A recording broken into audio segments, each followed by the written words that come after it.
the outside world only through press and media. I like to welcome press and media. Once again, I like to welcome one and all present in the dais and off the dais. Jai Hind. Thank you very much for your warm welcome, sir.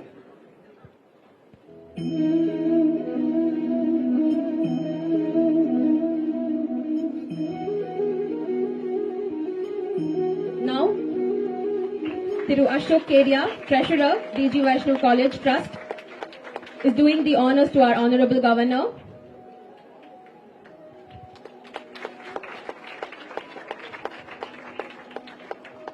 Now I request our Honorable Governor, sir, to do the felicitation to the other guests. Firstly, I request him to honor Dr. S. Kalyan Raman, Director, Sarasvati Foundation.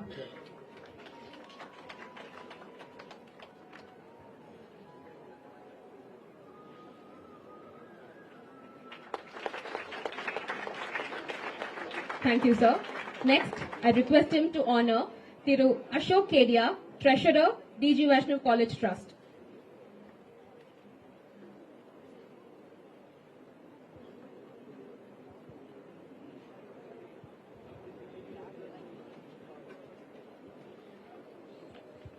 Thank you, sir.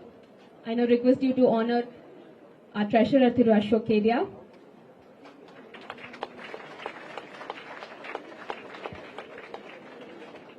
Thank you, sir. Now I request you to honor Dr. Santosh Babu, Principal, DG Vaishnav College. Thank you, sir. Now I request you to felicitate Thiru P. Sandeep Kumar, Director, Center for South Indian Studies. Thank you, sir. Now, I may request TV Shekhar, Director, Center for Art and Excellence.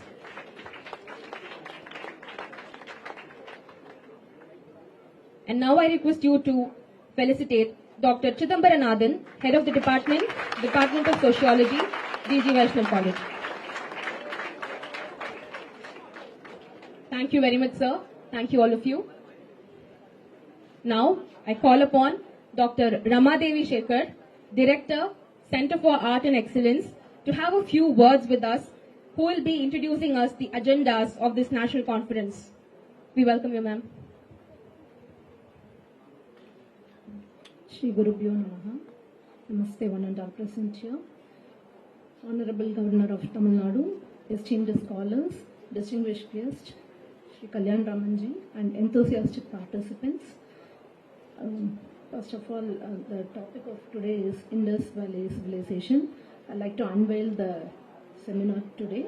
It is both a privilege and an honor to welcome you all to this seminar, where we embark on an intellectual journey to explore one of the most enigmatic and sophisticated civilization of the ancient world, the Indus Valley Civilization, often called as IVC, recognized for its urban planning, economic networks, the artistic achievement, technological advancement.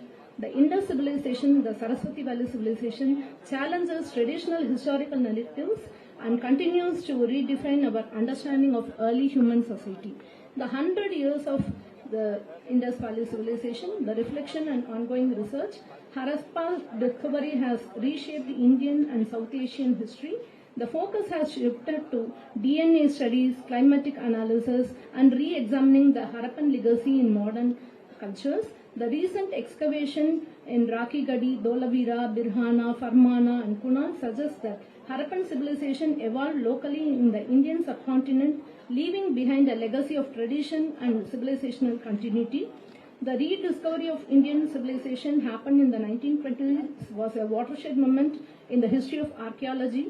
Until then, South Asian history was believed to have a significant cultural gap between the Neolithic period and the emergence of early historic societies.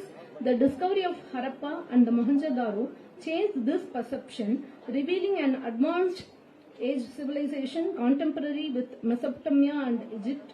This civilization, which flourished over several millennia, stretched across the Indus and the Hakara river valleys, encompassing modern-day Pakistan, northwestern India, and parts of Afghanistan. Despite the partition of 1947, Indian archaeologists have unearthed over 2,000 Harappan sites with more than 2/3 of them located within India, from Jammu in the north to Gujarat and Maharashtra in the south. The recent excavation and notable discoveries. We are here. We have our honorable, well-renowned archaeologist of Deccan College, Vice Chancellor, Mr. Dr. Vaiskan Shinde is there. He will be talking about the recent discoveries and the notable excavations. Kalibangan provided evidence on the Harappan cloud field, indicating the civilization's agricultural expertise. The Lothal in the Gujarat, the earliest known man-made dockyard, highlighting the maritime trade and the shipbuilding capabilities.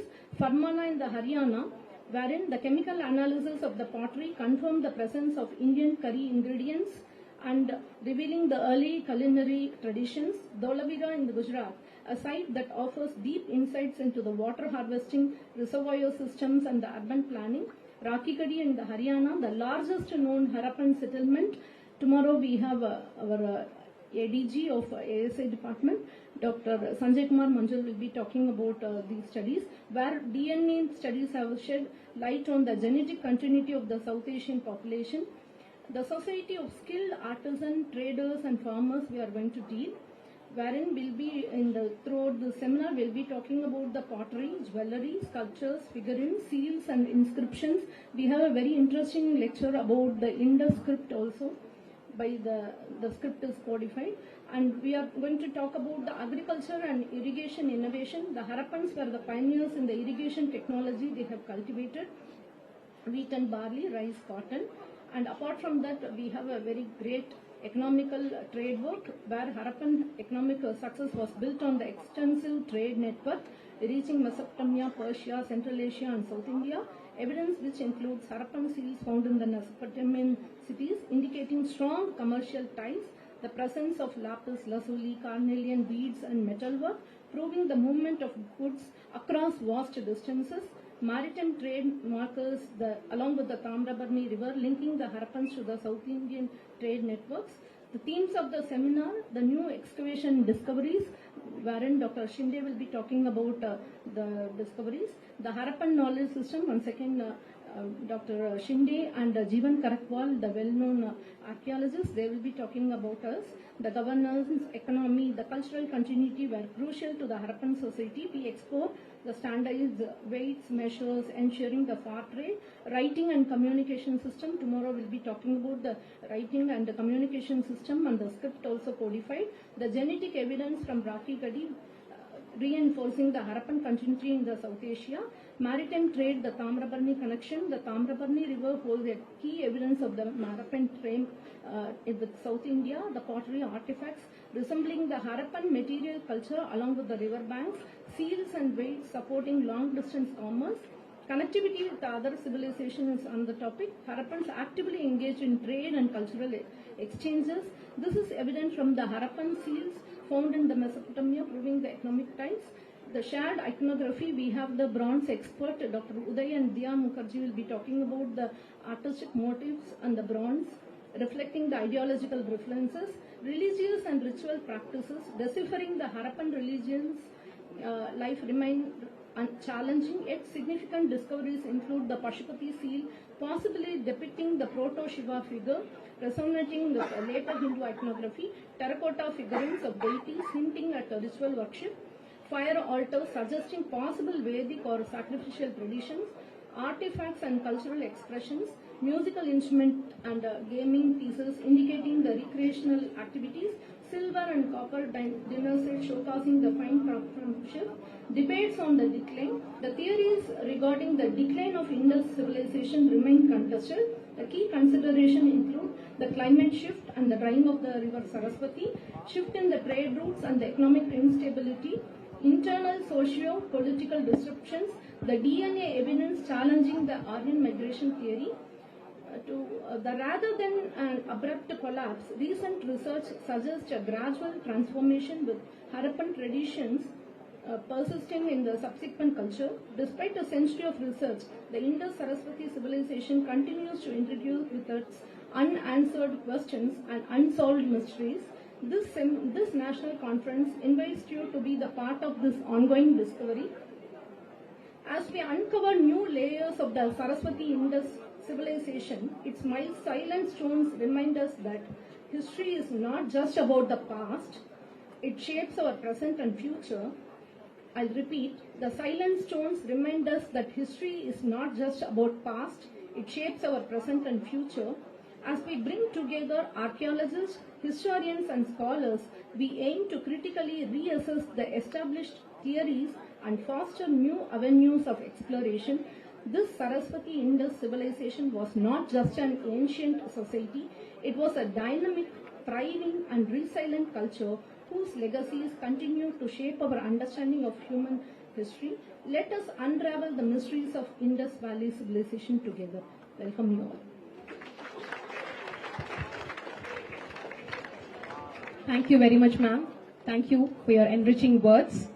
We now have an audio-visual presentation to be played about Dr. S. Kalyan Raman, Director, Saraswati Foundation, and a renowned archaeologist who has highly contributed to the Indian history through his extensive researches on the Indus-Saraswati civilization.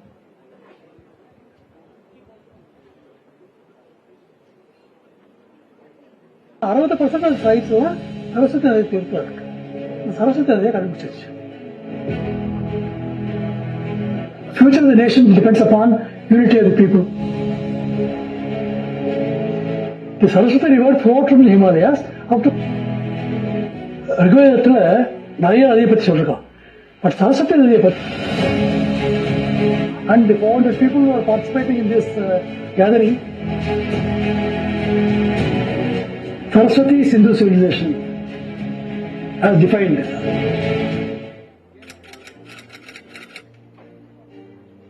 Devi Tame Saraswati, Aprasasta Vaspasi, Prasastim Amprasati. Amma, எனக்கு ஒன்றும் தெரியாதுமா, நீ ஒரு பெரிய நதி, நீ பெரிய அம்மா, நீ தேவி. அந்த நதி தீரத்தில் தான் நம்ம கலாச்சாரம் உண்டானது அங்கதான். ஹரப்பன் சிவிலைசேஷன்ங்கிறான், இண்டஸ் வேலி சிவிலைசேஷன்ங்கிறான். அதை இப்போ நம்ம சரஸ்வதி சிந்து சிவிலைசேஷன் சொல்ல முடியும். ஏன்னா 60% சைட்ஸ் தான் சரஸ்வதி நதி தீரத்தில் இருக்கு. சரஸ்வதி நதியை கண்டுபிடிச்சிருச்சு. அதுதான் பெரிய விஷயம். கங்கா இருக்கா, யமுனா இருக்கா, சரஸ்வதி எங்க? சரஸ்வதி எங்க கீழே இருக்காளா? எங்க இருக்கா? பட் நான் திரிவேணி நம்ம சொல்றோம். ஏன்? அதுதான் இஷ்யூ. ஸோ சரஸ்வதியை கண்டுபிடிச்சாச்சா? கண்டுபிடிச்சாச்சு. இந்த 2600 ஆர்கியாலஜிக்கல் சைட்ஸ் இருக்கு இல்லையா, அது ஒரு பிளாங்க் மேப் எடுத்துங்க, அதை மார்க் பண்ணுங்க, ஆட்டோமேட்டிக்காக சரஸ்வதி வந்துடும். ஏன்னா 60% சைட்ஸ் ஆனது blank Saraswati Saraswati. Entire structural civilization has been conclusively established on the banks of this great river called Saraswati. Future of the nation depends upon unity of the people. There are a lot of forces at work to divide the nation. This historical sequence of the developmental script shows that people are working together. Unity. எல்லாரும் சேர்ந்து இருக்கணும்ப்பா. See, எல்லாரும் சேர்ந்து வேலை பண்ணா, ஒரு சேனை ஒன்று பண்ணா, we can conquer the world. See, we should not try to divide among ourselves. See, if we are able to work together and share it, whatever wealth we create, it's not for our own. It's to be shared with people. கிரிபியா சமுத்திராத், மலையிலிருந்து சமுத்திரம் வரலே போகக்கூடிய நதின்னு சொல்றோம். Saraswati escape பண்றோம். அதை சயின்டிஃபிக்காக prove பண்றோம். Satellite work, ground water work testing எல்லாம் எடுத்துட்டு we are able to show the Saraswati river flowed from the Himalayas up to Gujarat. அதை ப்ரூவ் பண்ணும். That is, the Veda mention has been matched with the scientific information. ரிக்வேதத்தில் நிறைய நதியை பற்றி சொல்லிருக்கான். But Saraswati நதியை பற்றி 72 ஸ்லோகம் இருக்கு. Only river. ஏன்னா அந்த மேஜர் ரிவர், அந்த ரிவர்லாம் எல்லாம் வாழ்ந்துருக்காங்க மக்கள். So the Vedic civilization seems to be Saraswati civilization. அது text. Now archaeology has proved it. Now the discoverment also will prove it. The proof is Mahakumbh Mela is the proof of the existence of a culture that has been sustained for thousands of years. So the one trait of using the talent for the common good is the one lesson that the entire world has learned from us. Youth must remember what our elders have done for us. That should become the model. Children must get involved in researching about our ancient past, researching about our present condition, and what we do for the future. What I have learned so far in my life, Sarasvati Sindhu civilization has defined our lives, has defined our past, has defined our purpose in life. This must become the hallmark of what we can achieve in coming years. We have been proved to be a very vibrant democracy for thousands of years. Go and visit the areas that are mentioned as Saraswati civilization. Saraswati civilization did not only exist only within the river banks of the river Saraswati. It was spread all over the country. A lot of supporting systems were there. From the south with Iron, from Rajasthan, from Mekong Delta. So there were a lot of supporting systems. Unfortunate that we were enslaved. We lost our freedom. And during that loss of freedom, we lost our properties. Our wealth was looted. Trillions of dollars was looted from our country. Should we allow that to happen again? How to prevent that? It can be prevented only if we have unity among ourselves.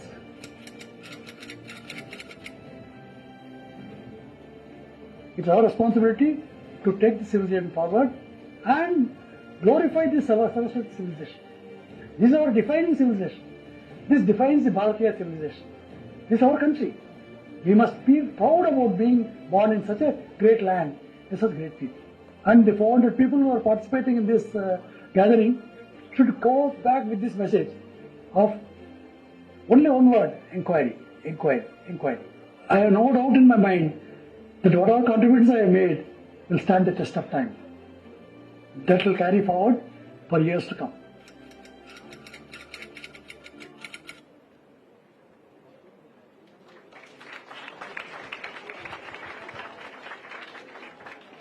Thank you very much for this wonderful AV team. Wasn't that phenomenal? Make some noise. Very good. Okay, so now it is time for us to honor this phenomenal personality. So I now request our Honorable Governor Sir to kindly honor Dr. Kalyan Raman Sir with the Lifetime Achiever Award. He has dedicated his entire life in uncovering the true history of Bharat.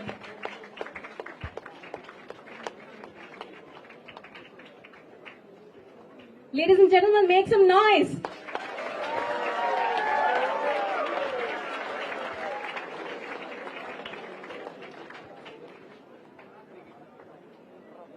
Thank you, sir. Thank you all. I now request our chief guest for the day, Honorable Governor of Tamil Nadu, Shri R.N. Ravi, to take over the stage and kindly address the gathering.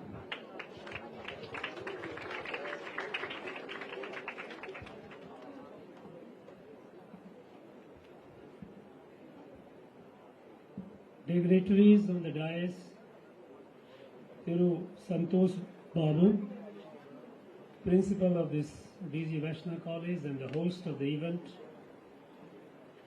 most respected Thiru Kalyan Raman Srinivasan, who has dedicated his life to tell the truth of this civilization, Thiru Ashok Kedia, Treasurer of this college, Thiru Sandeep Kumar, Director, Center for South Indian Studies, Thiru C. Chidambaranathan is the head of this department which is hosting this event in collaboration with CSIS, Srimati Rama Devi Sekar, Director, Center for Art and Excellence, distinguished experts, invitees, faculties, my dear students. Coming to D.G. Vaishnav College is always a very, very delightful experience for me, because this is one institution which has been not only imparting quality education, it has been imparting, I would say, not only quality knowledge, but quality education, knowledge with values. In the academic parameters, it has been doing very well. We heard A++. But I have seen the students coming out of this, they are imbued with certain values which are very critical to our identity, to who we are. I'm happy to be part of this event because it's a 2-day seminar on this civilization, a particular civilization that defines who we are. Center for South Indian Studies, I would like to thank them to take initiative and in collaboration with DG Vaishnav College come up with this 2 days event where as speakers, as experts will be talking about the most ancient civilization, which is not a dead civilization, it is a living civilization. But there are challenges. There are challenges to this civilization. And I would urge the experts to address those challenges and the students to be inquisitive with open mind. Because I am not aware whether any other civilization has been suffered so much violence by the vested interest in the last 200 years as this civilization. The first assault was by the Europeans.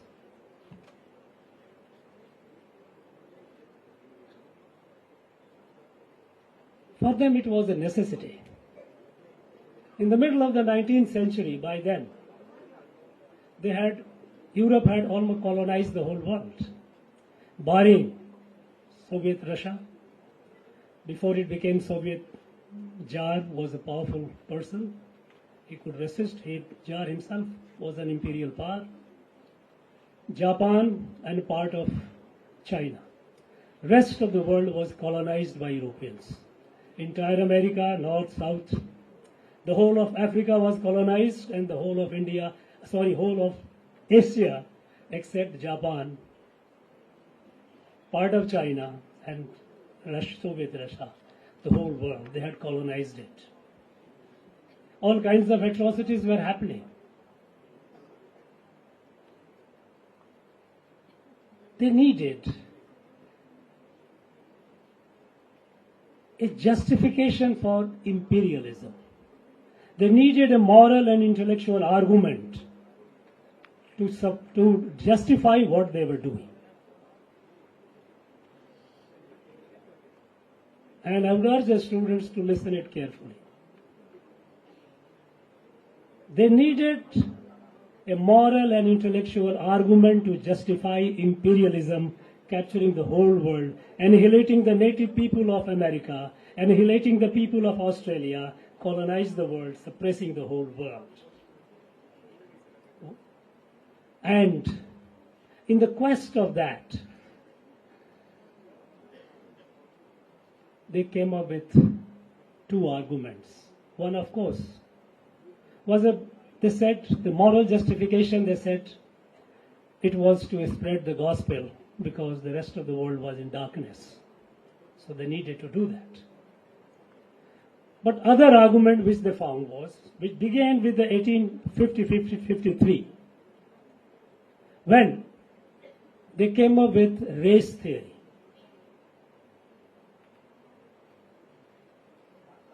Arthur Comte de Govino, he wrote 4 volumes, Inequality of Races.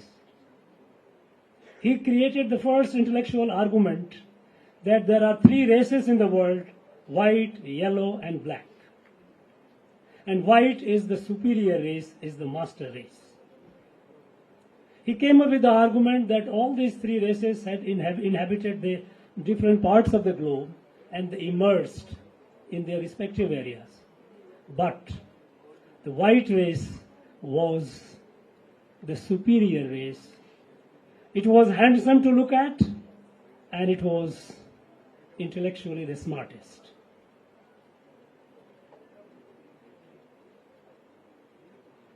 That unleashed a chain reaction of subsequent enterprises by so-called intellectuals. People started coming up with measuring the skull, what they called cephalic index, the length and the breadth of the skull. People with the vernier caliper, they started measuring the people. They did it here in our country. You go and see the records in the archives, what all they did, measuring which race you are, to find out races and sub-races. On the back of that came Darwin's theory, a hypothesis which they exalted to the level of a scientific fact. And what Darwin said, the smartest shall survive, and it is the destiny of the weak to perish. As simple as that. His theory of evolution is nothing else than to say that in the evolutionary process, it is the smarter one that survives, and not a smart, dumb one will perish. So perishing the dumb one was a natural, their natural destiny, nothing to worry about it. Now the race theory and the Darwin's evolution theory, which of course Darwin's cousin, Francis Galton, came up with the theory of cultivation of races, eugenics. All this is happening in 1850 onward. That they must have the pure race. Then of course Nietzsche came up with Übermensch, superior man. And who was the superior man? Of course it was the white races. Now in this process, they justified occupying the rest of the world because they say those, in fact, Winston Churchill, when the annihilation was going on in Australia, natives were being killed. In America, of course, they had already completely annihilated them. When the questions were raised, Churchill is reported to have said, his most notorious quote, dog in the manger. You know what is manger? The big bowl in which the cattle eat. He says, if the dog is sitting in the manger, that doesn't mean that manger belongs to the dog. It belongs to us. Race theory. So superior race, it was their destiny to rule the world, and others was to perish, to be subservient. Yes. While all this was happening, there was a German, Schliemann. This German was actually a businessman. He used to excavate places and used to dig up things and used to artifacts, old things, antiques, also gold and silver, and used to trade. While he was doing the excavations of city of Troy, we know the city of Troy, the Battle of Iliad. He came up with large number of potteries and stuff with mark, what we call swastika. And he found that in different parts, so some other parts of the Europe also. And then he was wondering, what is this? It resembles to the gamma letter in Greek, part of it. And in the course of it, he wrote, one of the letters that he wrote was to Max Muller. His name we have all heard. What damage he has done. What distortion he has done. He was a professor of philology in Oxford, and he had studied Sanskrit. He had written more than 50 books, sacred texts of the East. So when Stalin wrote to him also, what does it mean to try to make a sense of it? And then Max Muller responded in his letter that this is found mostly in Indian literature, Vedas and Indian scriptures, ancient scriptures. It is called swastika. And it is a sign of prosperity. First, he also said that it represents sun god. And then, this swastika was captured by this. Swastika came into being, they said. And then he used the word, maybe the Aryan nations have used this symbol. As he came with the Aryan as a nation. As a sign of prosperity. It got currency. Aryan. Never before Aryan as a race anywhere it appeared.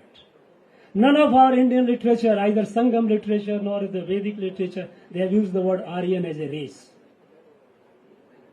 In fact, we have our own Tamil literature, more than 2,500 years old.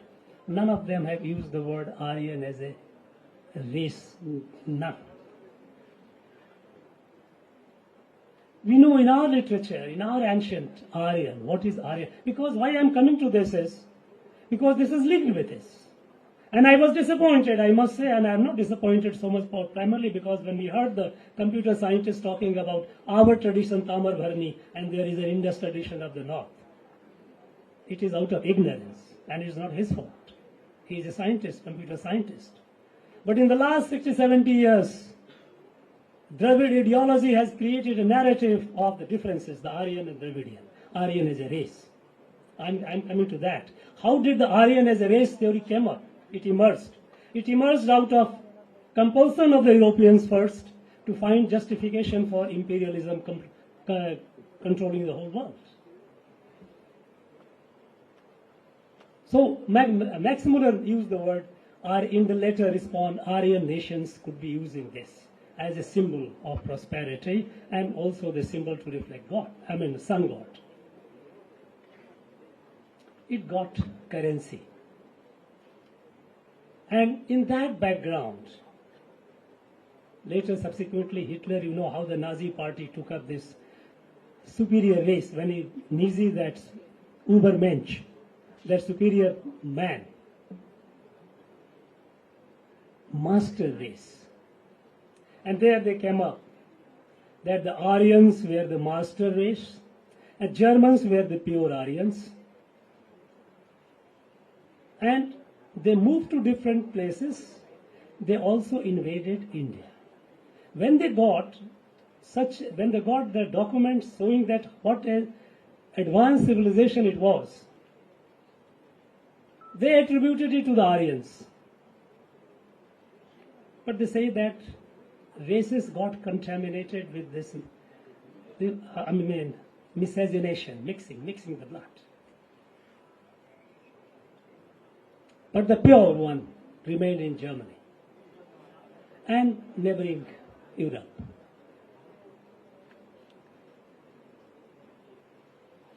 Aryan as a race, Aryans invading India, it got so much into literature, so much into it, that we were all as a student, though in college I studied science, physics, but in the school text we all learned this, how Aryan came from outside.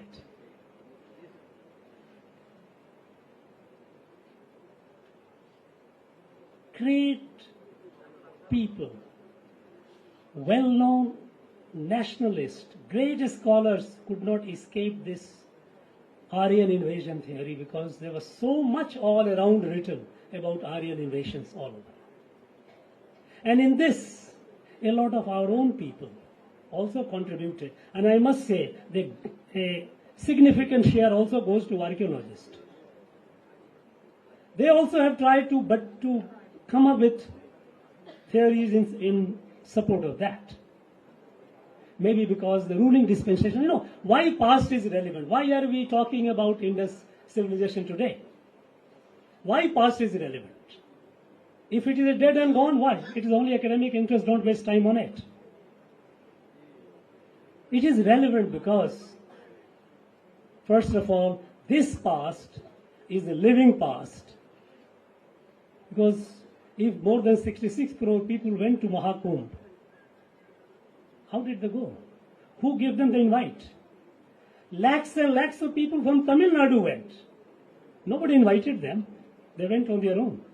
Railways had to run special trains. A living civilization. A living civilization. And this living civilization, which originated from there, it becomes important for us as a nation, as a Rashtra. And we must know about it. And I urge the scholars, please decolonize it. Our Prime Minister has given a call. And rightly so, the nation has a call now. One of the Panch Pranis, decolonize ourselves of the last vestiges of colonization. Remove the last vestiges of colonization. When I heard about Indus civilization, and I was hearing the feeble voice of Thiru Kalyandaman's Srinivasa, Sarasvati Sindhu civilization. What is this Indus civilization, by the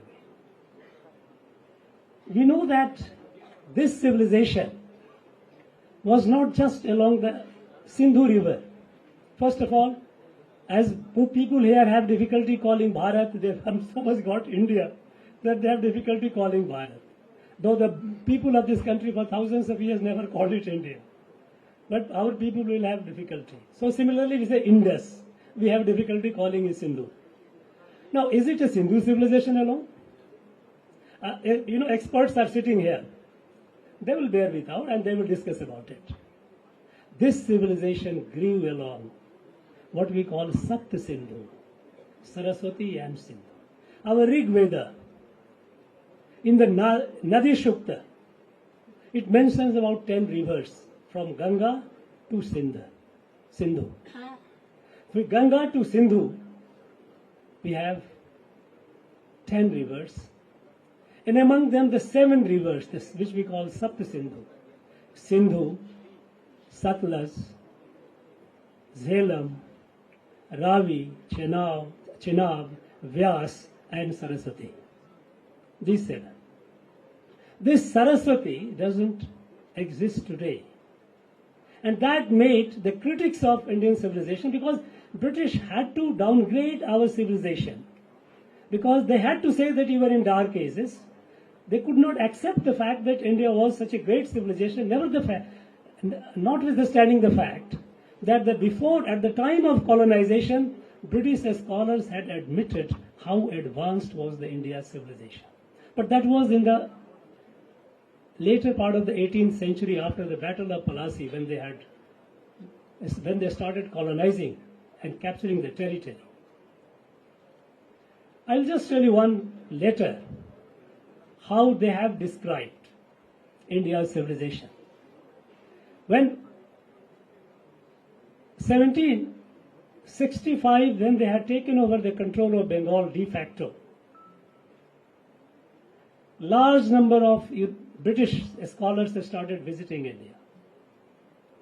They started unearthing, looking into the India's past, and they were completely astounded.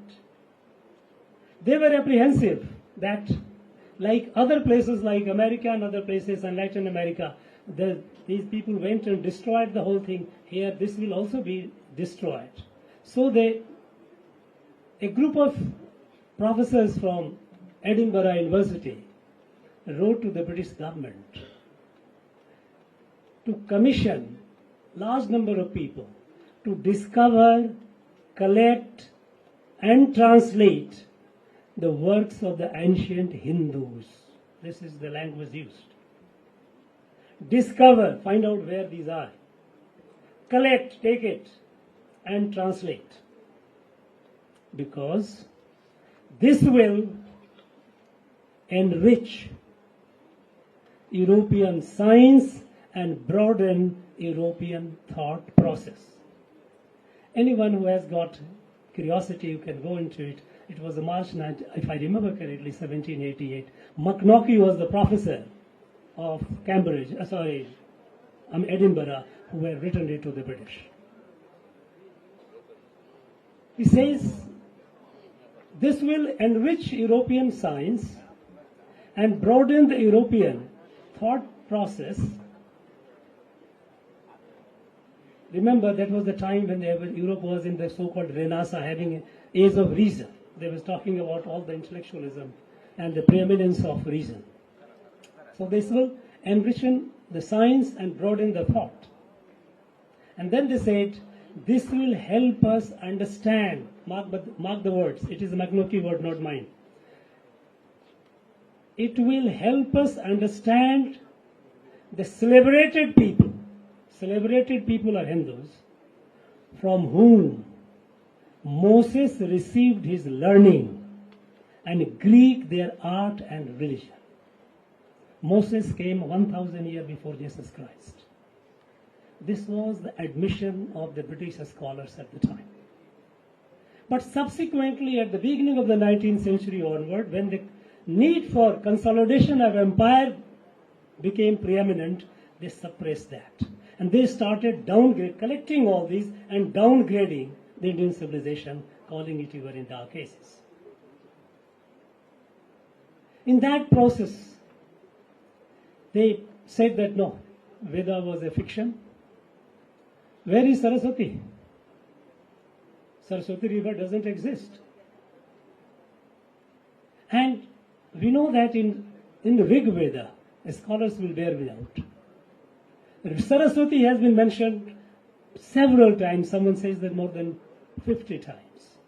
Of the 10 mandalas, in 9 mandalas Saraswati, because even today in archaeology, when we have found the locations of the 7 major cities, 5 of them are located in Saraswati nation. Whether it is Rakhigarhi, Dholavira, Lothal, Kalibangan, all these are in Saraswati. In Sindhu there are only 2, Mohenjo-daro and Harappa. But Saraswati doesn't exist. Saraswati has mentioned even in Mahabharata. Mahabharata, it mentions about Saraswati in Salya Parva. That when Mahabharata war was happening, elder brother of Sri Krishna, Balaram, who was not happy with this war, he said, no, I will not be with either side. And he went on a pilgrimage on holy places on the banks of Saraswati. Kalidas has written in his Kumar Sambhavam that Saraswati meets ocean near Somnath. Subsequent discovery, 1980 onward, when they imagine it through the space imagery, NASA's Landsat satellites, their images, and later our ISRO, they have conclusively proved how Saraswati originated and how it moved. Between Yamuna and Satluj, this river ran through. Nuclear physics, as a study of radioisotopes of hydrogen and oxygen, has established the time when Saraswati dried up. Approximately around, experts as usual may or may not agree, but general thinking is about 2,500 years before the Common Era. It dried up. First, it changed some its course. Yamuna and Satluj were tributary of Saraswati. Later, Yamuna became tributary of Ganga and Satluj to Sindhu. And the river dried. Tectonic shift, climate change, all these things happened. This Aryan invasion, Aryan came from outside. Aryan as a race,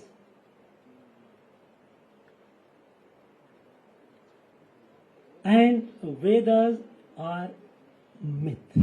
Even in our literature, we say Saraswati is a mythical river.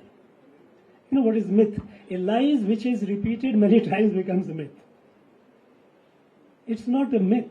It was a reality. Now today, scientifically it has been established through satellite imagery and through nuclear physics that Saraswati existed, and also approximate time when it dried up.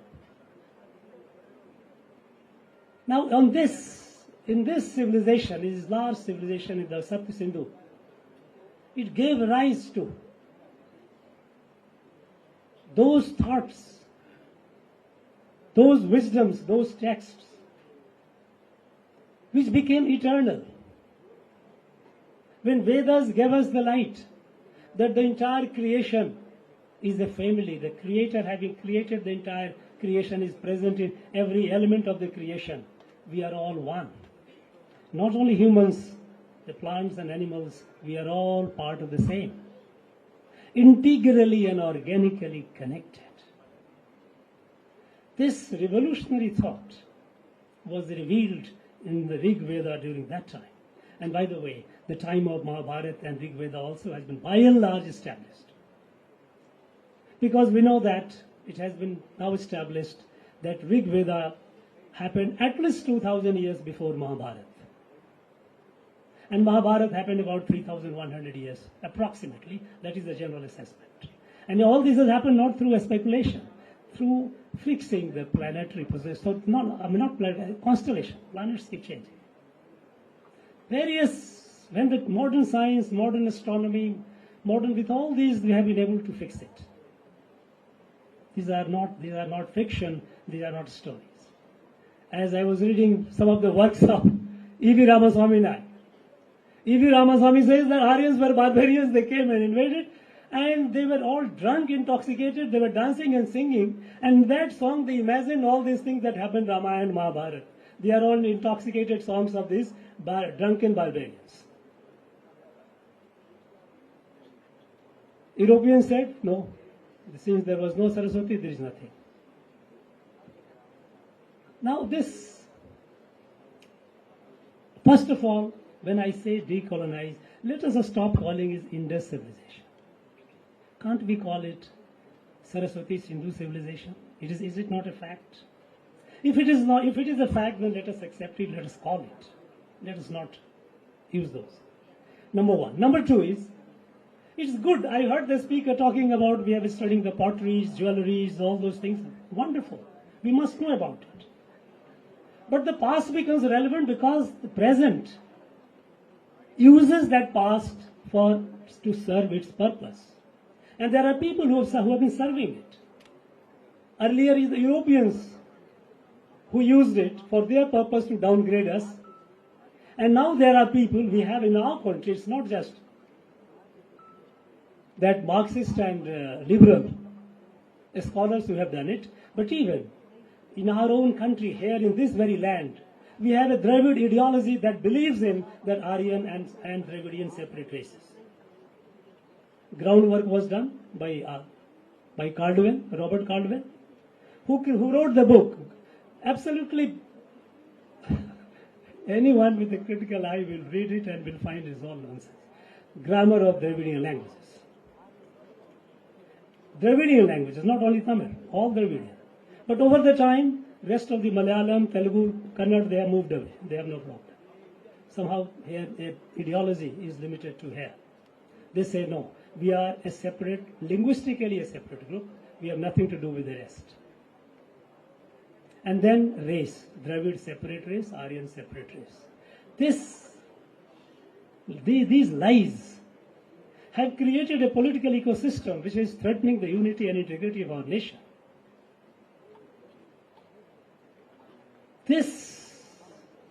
The history and the truth of Saraswati Sindhu civilization has to come out in intellectual and public discourse. Intellectuals cannot be just, and our intellectuals have done a lot of harm, there is no doubt about it. Because even after independence,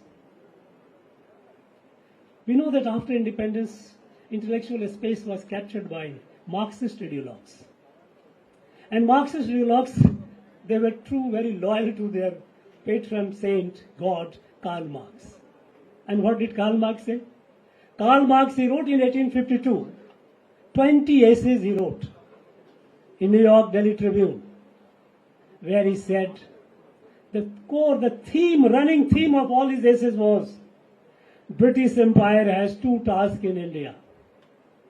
Total annihilation of India's social order. Because in India, people, they worship cows and monkeys. And collective is so powerful that it doesn't allow individual to grow fully. Because they believed in individual sovereignty. That is the basis of the Western political thought.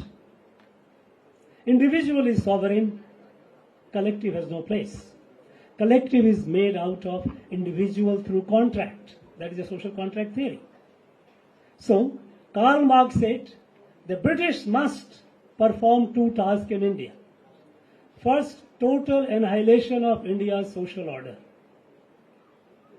Because they are all barbarians. They must be destroyed. And second task, to lay the foundation of Western material civilization. So if Marxist ideologues, and historians so-called, if they do that, nothing wrong with that, because they are only being loyal to what Marx said. Our own people, D.T. Kosambi, I wonder how he is called historian. He was everything.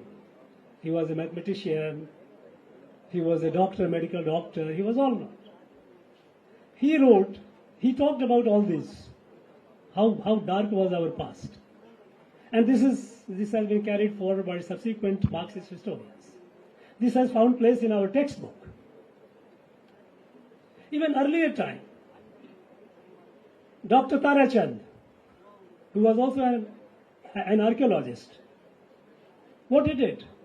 He came up with a thesis when he was in 1922 in Oxford. Oxford Queen's College, he came up with a thesis. Influence of Islam on Indian culture, and there he says, Alvars, Nayanars, Sankaracharya, Ramanujacharya were all deeply influenced by Islam. I mean, preposterous. But Dr. Tarachand was advisor to the government of India in the initial decade of our independence. They are the people who shaped our curriculum, our text. For a very long time, we kept looking down upon our civilization. And as far as the Sarasvati Sindhu civilization is concerned, Dravid ideologues are at pains to find out as much literature as possible. And that is what you find the commissioned retired bureaucrats writing books, how it is different. Their argument is that this civilization, now they use the word Indus civilization. Indus civilization was actually their civilization. Aryans, barbarians came, they attacked, and we moved south.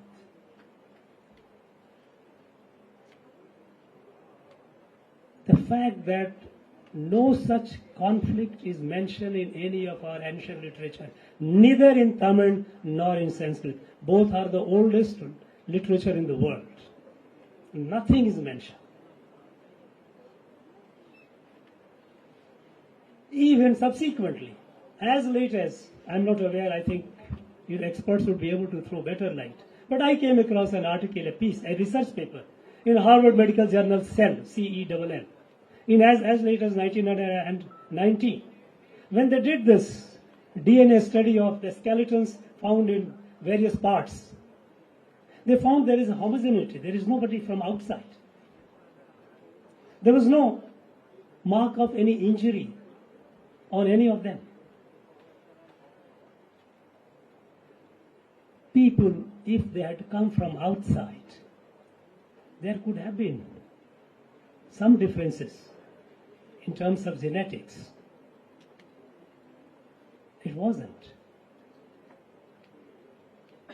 Then they come up saying that in Veda they talked about cows, but there is no imagery of cow. But the fact is you have plenty of bulls. Bulls imageries are there. Now can you think of bulls without cows? You know, all they have been at pains to find out, to say that that civilization here, it is relevant to us. Europeans are now, they are doing away with the race theory and all, at least intellectually, and they are at pains to keep distance from that. And so they don't talk much about the race theory and Aryan theory and all. But here in our own state, there is a reigning ideology that believes and that has been creating, churning out literature. Polemical literature, not well researched, I must say. Polemical literature is you have a viewpoint and you create a document to support that viewpoint. It is not an independent study. They have been at pains to come up that, look, we are different racially. We are different. It is a different civilization. And so much so that people here, the 3 generations of our people here, they have only learned in the textbook what they have been fed. It's a poison which has been infused in the mind of our people, that we are a separate. The fact is that the light that originated, it has spread over the whole land mass. And when they say Aryan is defined. In our literature, Yoga Vasist, it talks about who is an Aryan. And Yoga Vasist says, who is an Aryan? Kartabyam acharan kamam, akartabyam anacharan. Tishtati prakritacharo, yah sa arya iti asmrita. Kartabyam acharan kamam, akartabyam anacharan. Tishtati prakritacharo. Arya is one who is discreet, who has vivek. In Tamil we call vivekam, in Sanskrit vivekam. So he or she has a right conduct, conducts appropriately. Prakritacharo, time, deskal, time and space. Appropriate conduct. Right and wrong. The one has a discretion, who has a sense to discriminate right and wrong. And that is why, out of respect, people have been called Aryan. And here there are arguments to say that Ayya, when we use the word in Tamil, Ayya, is a Prakrit of Arya. It says as respect. It's not a race.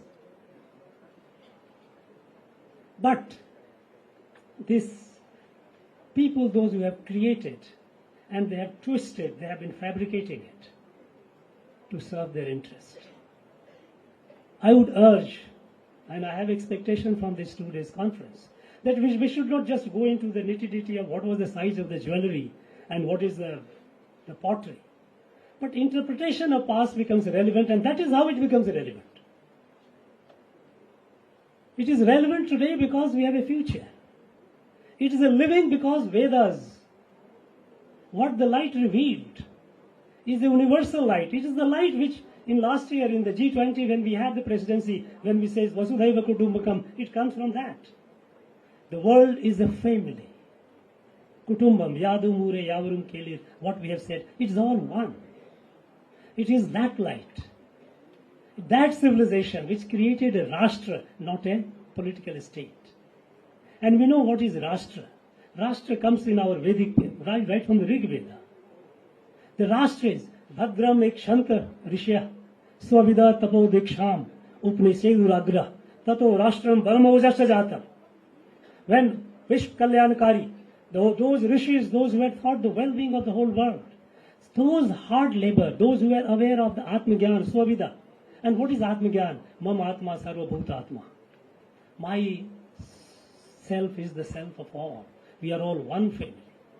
This unique light that was revealed during this civilization, Saraswati Sindhu civilization. This legacy that we have is a living legacy which has shaped Bharat. Bharat was never, some people ask, tell me, Mr. Governor, who was the ruler who ruled the whole country? My friend, Bharat was not defined by ruler. It's a unique country in the world. Unique country. I challenge you, anyone, you give me an example. This country at no point of time was ruled by any one ruler. And yet, in all the parts of this country, you have places in the area of different kings.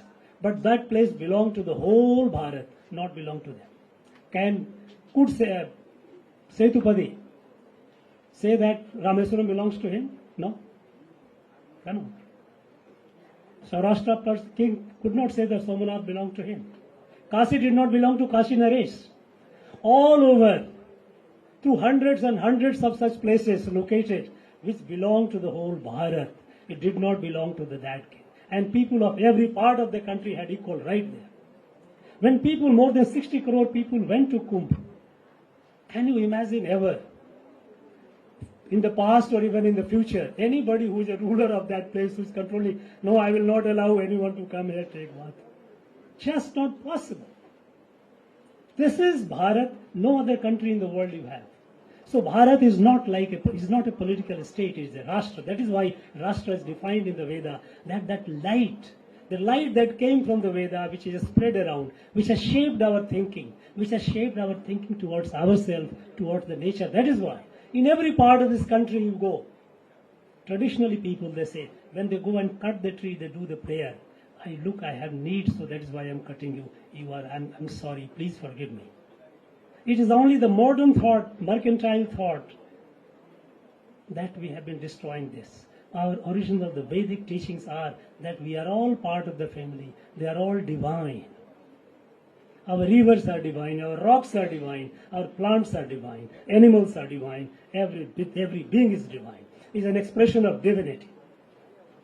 And today when the world is in crisis, when the world is fighting on the verge of the threshold of destroying itself, this light is needed. That is why at the time of independence, Rishi Aurobindo, he had said, now the time has come to take this light to the rest of the world. Because Bharat, this light came to this area, this Saraswati Sindhu civilization area. It did not come just for itself. It didn't come just even for Bharat. It came for the whole world. Because we must live in harmony. We must coexist together happily. So we have an obligation. Bharat has an obligation, and when today Bharat is rising, with a clear sense of a goal that we must be a fully developed country, we must be a samartha country, we must be a capable country. Because if you are weak, this knowledge was there with us for thousands of years, but people didn't listen to us. Until 10 years back, whenever India spoke, people didn't take us seriously. Today it is not the case. Today when Bharat speaks, the whole world listens. It listens because we are becoming more and more capable. We have the confidence. And that confidence that comes is confidence from the continuity, civilizational continuity. We are not people who have created ourselves since yesterday or since 1947. No. Minimum 7,000 years. Because if we say that the Vedas were 2,000 years before Mahabharata and about 3,000 plus years before the Common Era, then obviously nearly 7,000 years minimum. It's a continuous civilization, a living civilization. And this civilization has to be rescued from the onslaught of vested interests who have tried to downgrade and downplay us. The country must rise, Bharat must rise and it is rising with a sense of selfhood, self-pride. And to restore that pride, this civilization is crucial. We have to debunk all that, all the violence that has been caused to this civilization. And we must do it right from using the term. We shouldn't be shy of calling it Saraswati Sindhu civilization. It is important to know about the details of it, but it is more important to interpret it in the context of today, so that it leads our path to tomorrow, a better tomorrow. And that is what is needed today. And that is what would be the expectation from these 2 days seminar.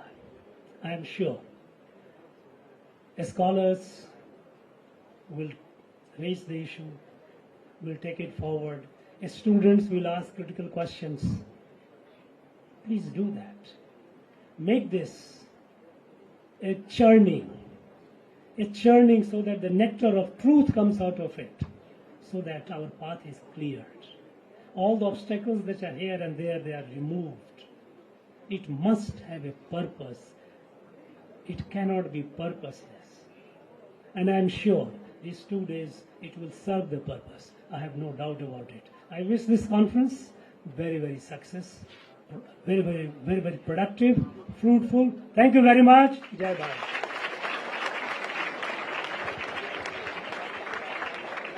Thank you very much, sir, for your enlightening words. I'm sure his words have made everyone in this auditorium think about our history and ourselves. Thank you again, sir. Now that we have reached the end of this inaugural session, I request Mr. M. Kumaresan, Convener, Center for South Indian Studies, Tamil Nadu, to deliver the vote of thanks. Yeah, very good morning. Vanakkam, all of you. I am feeling extremely proud and happy today to be standing here and witness this historic event take place. On this wonderful occasion, I am obliged to thank each and every one behind the grand success of this inauguration of the National Conference on Indus Civilization, its culture and people, archaeology insights. First and foremost, I would like to convey my sincere gratitude to our Honorable Governor of Tamil Nadu, Sri R.N. Ravi, for accepting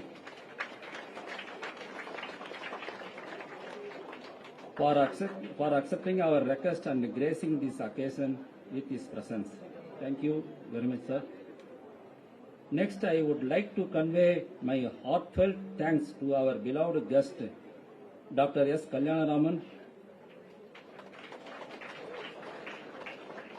for humbly accepting our invitation and making this event much more special by joining us.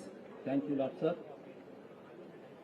I also would like to thank Dr. Santosh Babu, Principal of D.G. Vaishnava College, and Thiru Ashok Kedia, Treasurer of D.G. Vaishnava College, for commendable support they have shown, which is major drive force behind this event. I would like to extend my gratitude towards Dr. Ramadevi Sekhar, Director, Center for Art and Excellence, for her constant support and encouragement throughout this journey. Thank you, ma'am.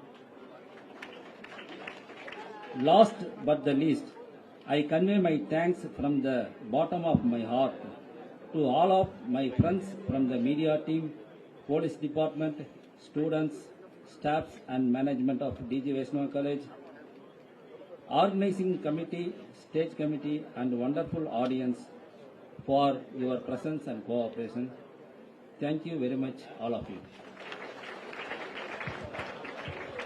Thank you, sir. Now, I request the gathering to kindly rise up for the national anthem.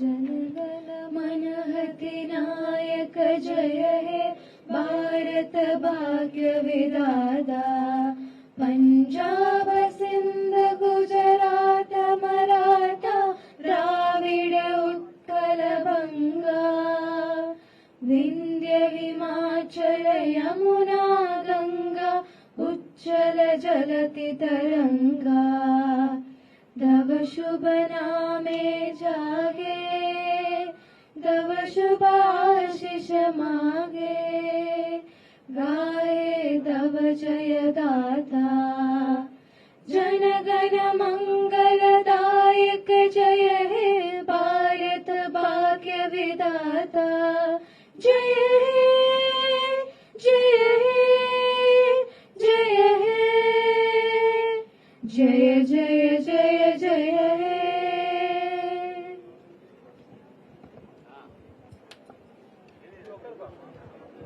Thank you all. Thank you very much. I request the audience to kindly remain standing until the guests leave.